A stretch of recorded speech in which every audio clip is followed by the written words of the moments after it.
ওয়াকওয়েতে কবুতর, প্রেমিক যুগল ও সামাজিক শিষ্টাচার।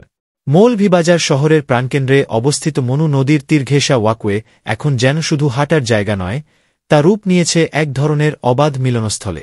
প্রতিদিন সন্ধ্যার পর থেকেই ওয়াকওয়ের বেঞ্চগুলোতে ভিড় জমায় তরুণ তরুণীরা।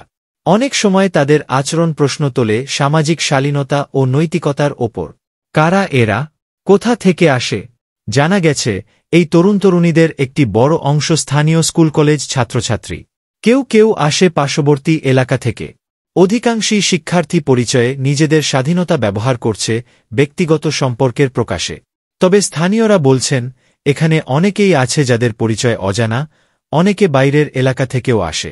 কবুতরের জোড়া, প্রেমের প্রতীক। ওয়াকওয়ে বরাবর একাধিক স্থানে ঘুরে বেড়ানো কবুতরের জোড়াগুলো যেন অনিচ্ছাকৃতভাবেই এই প্রেমালাপের প্রতীক হয়ে উঠেছে। ওদের দেখে আমাদেরও ভালো লাগে, বললেন এক তরুণ।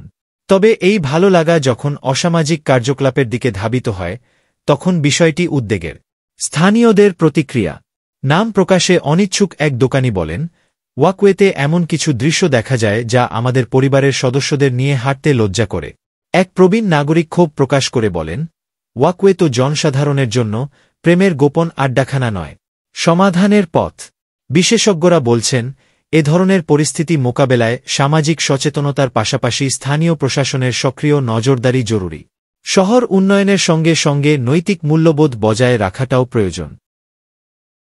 শহরের সৌন্দর্যবর্ধনে মনু নদীর তীরবর্তী ওয়াকওয়ে গুরুত্বপূর্ণ ভূমিকা রাখছে, কিন্তু এই জায়গা যদি সামাজিক বিশৃঙ্খলার কারণ হয়ে ওঠে, তবে তা নিঃসন্দেহে দুঃখজনক। কবুতরের ভালোবাসা যেমন নিষ্পাপ, মানুষের ভালোবাসাও যদি শালীনতার সীমা না ছাড়ায়, তবেই সমাজে ভারসাম্য বজায় থাকে।